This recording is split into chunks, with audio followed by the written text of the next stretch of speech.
বানাচ্ছি সয়াবিনের কোপ্তা। সয়াবিনের কোপ্তা বানানোর জন্য সয়াবিনটাকে বয়েল করে জল ভালো করে চিবড়িয়ে নিয়েছি, এটাকে মানে ভালো করে বের করে নিয়েছি। এরপর এটাকে শুধু মিক্সিতে ঘুরিয়ে নেব, কিমার মতন করে নেব। এইভাবে জল ছাড়া মিক্সিতে ঘুরিয়ে নেবেন, এভাবে কিমার মতন হয়ে যাবে।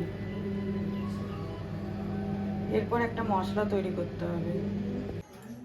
1 টেবিল স্পুনের মতন চালমগজ নিয়ে নিলাম। আপনারা চালমগজ আর পোস্ত নিয়ে নিতে পারেন, দুটো হাফ হাফ করে।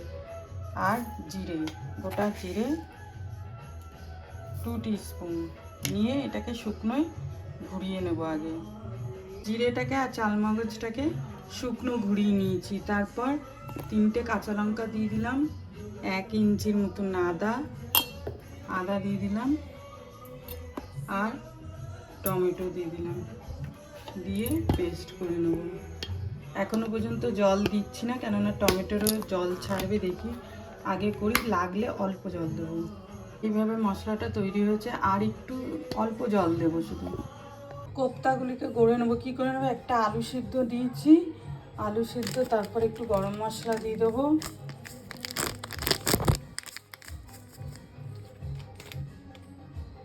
গরম মশলা দিয়েছি। এবার স্বাদ অনুযায়ী নুন দিয়ে দেবেন, আর বাইন্ডিংয়ের জন্য একটু ছাতু দেবেন, 1 টেবিল স্পুনের মতন ছাতু। এরপর মেখে নেবেন, ভালো করে মিক্সড করে নেবেন।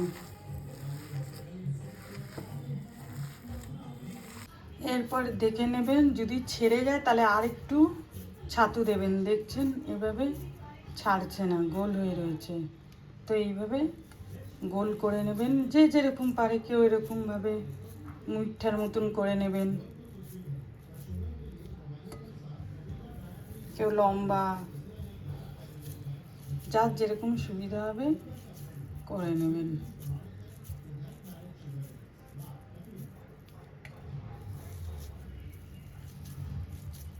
আমি দু রকমই দেখিয়ে নিলাম,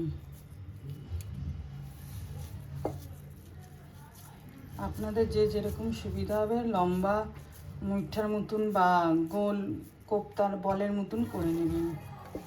সরষের তেল দিয়ে দিয়েছি, গরম হয়ে গেছে। এর মধ্যে গোটা গরম মশলা, সাদা জিরে, তেজপাতা, শুকনো লঙ্কা ফোড়নে দিয়ে দিলাম।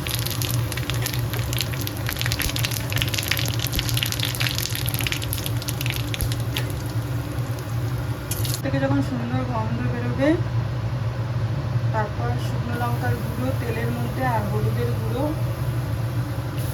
দিয়ে দিলাম। একদম গ্যাসের ফ্লেমটা আস্তে রাখবেন, তাহলে এই মশলা পুড়ে যাবে। এরপর যে মশলাটা চালমগজ, আদা আর টমেটো বেঁচে রেখেছিলাম, ওটা দিয়ে দিলাম। 1 টিস্পুন ধনের গুঁড়ো দিলাম, দিয়ে ভালো করে কষিয়ে নেব।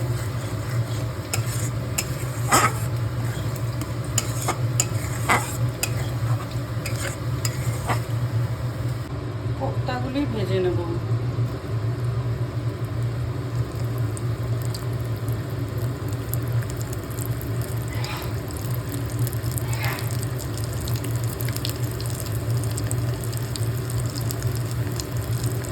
মশলা কষানো হয়ে গেছে, এর মধ্যে নুন হলুদ দিয়ে আলু ভেজে রেখেছিলাম, ওটা দিয়ে দিলাম, আর আলুটাকে কষিয়ে নেব।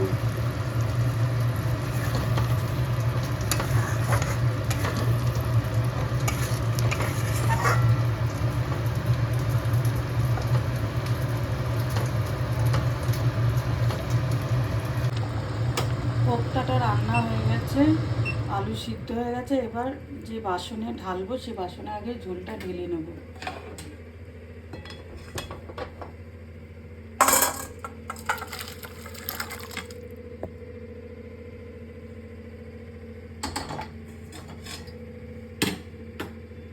ঢেলে নিয়েছি। এরপর ওর মধ্যে যে সয়াবিনের যে কোপ্তাগুলি ভেজে রেখেছিলাম, এক এক করে দিয়ে দেবো। কারণ এগুলি খুব নরম হয়, নাড়াচাড়া করলে ভেঙে যাবে। আর ঝোলটা আপনারা বুঝেই রাখবেন, কেননা কোপ্তা ঝোলগুলি টেনে নেবেন।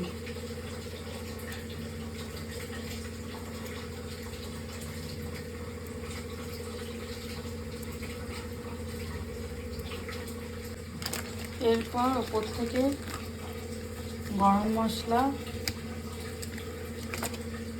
আর ঘি ছড়িয়ে দেবো, দিয়ে ভালো করে ঢাকা দিয়ে রেখে দেবো।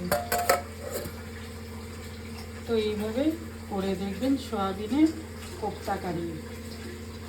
গরম মশলা আর কাঁচা লঙ্কা উপর থেকে দিয়ে দিলাম, গরমে কাঁচা গন্ধ কাঁচা লঙ্কার বেরোবে, ভালো লাগবে। ঢাকা দিয়ে রেখে দিলাম। দেখেছেন কতটা ঝোল ছিল, সব কোপ্তায় টেনে নিয়েছে। এইভাবে আপনারা নিরামিষ সয়াবিন কোপ্তা কারি করে দেখবেন, খুব ভালো লাগে গরম ভাতের সাথে খেতে। যদি আমার ভিডিওটা আপনাদের ভালো লেগে থাকে তাহলে লাইক, শেয়ার আর সাবস্ক্রাইব করতে ভুলবেন না।